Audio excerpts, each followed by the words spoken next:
Hello, I'm Deborah Fair, Synod Moderator from Westminster Presbyterian Church in Detroit. I'm David Bartley, the Vice Moderator of the Synod of the Covenant, pastor of Eastminster United Presbyterian Church in Toledo, Ohio, and a member of Maumee Valley Presbytery. The Synod of the Covenant is active, vital witness to the love of Jesus Christ.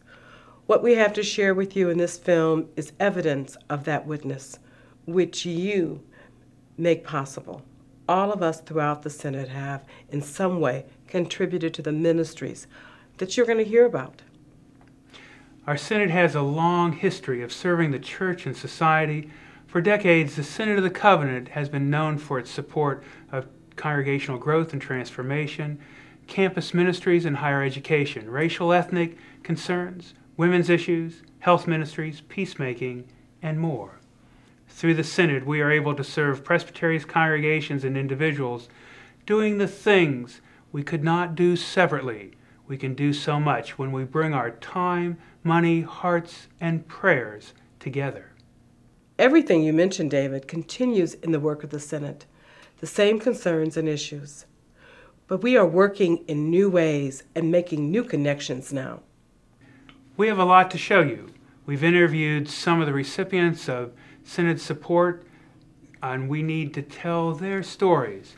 The first one comes from a mission effort that has been part of the Synod of the Covenant for over 40 years. It's the Synod Mobile Health Fairs.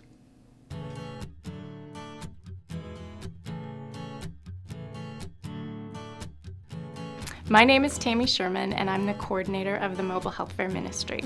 The Mobile Health Fair Ministry involves 6 college-aged individuals who travel across Ohio and Michigan performing medical screenings for underserved and uninsured populations. People who attend these fairs receive medical screenings as well as educational materials which cover over 23 topics. My name is Jose Salinas, and I am the director of the Ohio Migrant Education Center. We work under the Ohio Department of Education to provide summer programs for our students that come up every year to do agricultural work here in Northwest Ohio. We also work very closely with the Synod of the Covenant to provide health screenings for our kids there on site at our summer programs. The Synod of the Covenant, through their program, they have a mobile health van that will come to each of our sites to provide screenings for our students. And any child that we identify to have dental or vision problems, we'll follow up with dental and vision services through one of our optometrists or dentists that are in the area.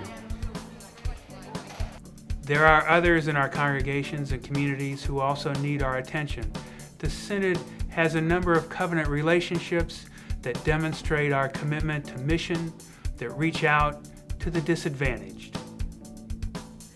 We also keep a covenant with each of the 3 Presbyterian Church-related colleges in our Synod.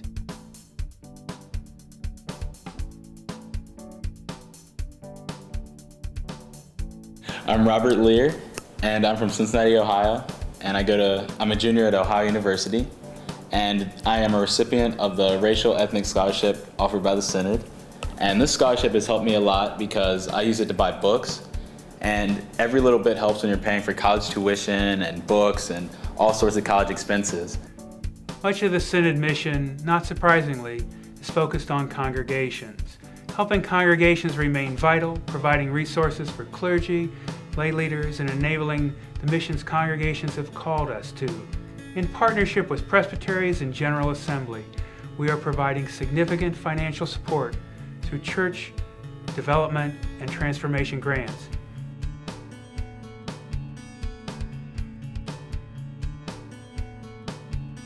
My name is the Reverend Willie Nieves. I am the organizing pastor of a new church development in Lorain, Ohio.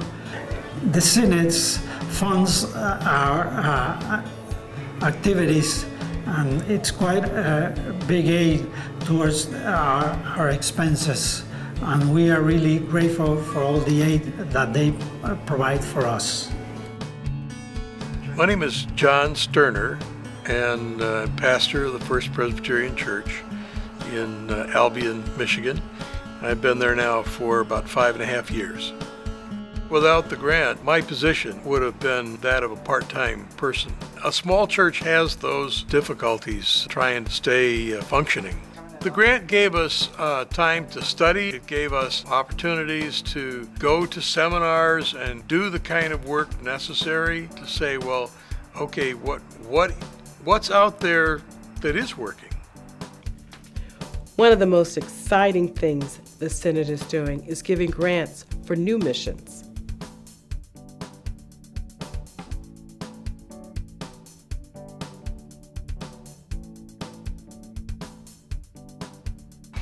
My name is Trudy Smith. I'm an elder at the First Presbyterian Church in Holt, Michigan. The Synod of the Covenant provided the First Presbyterian Church of Holt a grant in November of 2007 to help the Burmese immigrants in the Lansing area learn English and living skills. We began by teaching 2 students full-time to learn English. There are no interpreters in this area, or very few, so we wanted to give them the option to speed their own learning and be able to help each other. We are convinced that the Synod of the Covenant is part of Christ's changing church. We seek to be faithful in the present while trusting God's Spirit to lead us towards a future in which the shape of the church is unknown. We will establish new ways to share and live out the gospel of Jesus Christ. We are convinced that the need for a new church at a new time compels us to be radical, to take risks, to exhibit courage and grace. We are committed to equipping and being equipped as God's people through transformation, education, justice, inclusiveness, and partnership. This is our vision and our call. We are grateful for your participation and support of the mission of the Synod. As we continue to confront new challenges, we invite you to become a part of our conversation. Share a vision of how we can serve together, and let us know how we can support your call to mission. Thank you for joining us. The peace of Christ be with you.